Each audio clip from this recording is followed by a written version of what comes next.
आज माझ्याकडून ना आमच्या ओट्यावरची फरशीच फुटली, पण कसं काय फुटली हे पुढे सांगतेच. पण त्याच्या अगोदर थोडंसं सकाळचं रुटीन शेअर करते. काल जे शेंगा बडवल्या होत्या ना, तर त्याचे सगळं टरखाले वगैरे दारात खूप जास्त झाले, त्याच्यामुळे ते सगळं अगोदर तर गोळा करून घेतलं आणि नंतर मोठ्या टपात भरून ना केळीचं जे रान मोकळं झालेलं होतं त्याच्यामध्ये नेऊन टाकलं. आता या टरखाल्याचं मस्त असं खत होतं तयार. आज मला बनवायचा होता मसाला, तर त्याच्यामुळे जे ते धन आहे ना, ताई बाहेर बसून नीट करत होती, कारण घरचं असल्यामुळे थोडंफार त्याच्यामध्ये ना कचरा होता.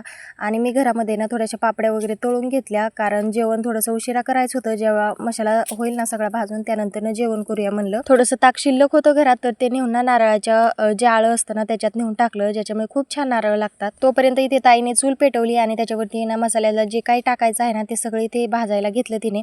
राहू दे म्हणलं, पण ती काय तयार नाही. आता इथे हळकुंड मी म्हणलं बारीक करून द्यावं, म्हणजे जेणेकरून ते चांगले फुलून येतात वरती. पण वरून मी हाणते खाली कापडाच्या खाली फरशी फुटून चालली आहे, हे माझ्या ध्यानातच आलं नाही. काय सासूबाई आल्या होत्या म्हणून पटकन त्याच्यावरती कापड ठेवलं. आता चुकून झाल्यावरती तर काय बोलणार नाही, पण मलाच खूप जास्त वाईट वाटत होतं. त्यानंतर नाही त्याने सगळे मसाले बारीने भाजून घेतले. माझ्या बहिणीला व्हिडिओमध्ये यायला आवडत नाही, तर ती इथे मला हसत होती की कशाचा पण तू व्हिडिओ काढतीये. इथे मी कांदा चिरायला बसले की तोपर्यंत आहो आले. मग काय त्यांच्यासाठी खिचडी बनवायची होती, पटकन लगेच खिचडी बनवली.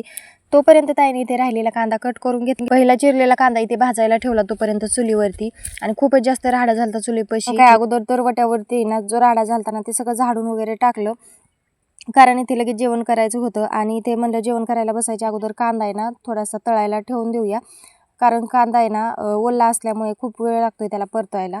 पण इतक्या जोरात त्याचा आवाज आला ना की मला वाटलं की काय त्याला जाळफीळ होतोय की काय, पण तसं काय झालं नाही. आता आहे ना थोडा वेळ बहिणी ते कांदा हलवत होते, तोपर्यंत म्हणलं इतका छान हार निघलाय चुलीचा, तर म्हणलं याच्यावरती पापड मस्त भाजून घेऊया.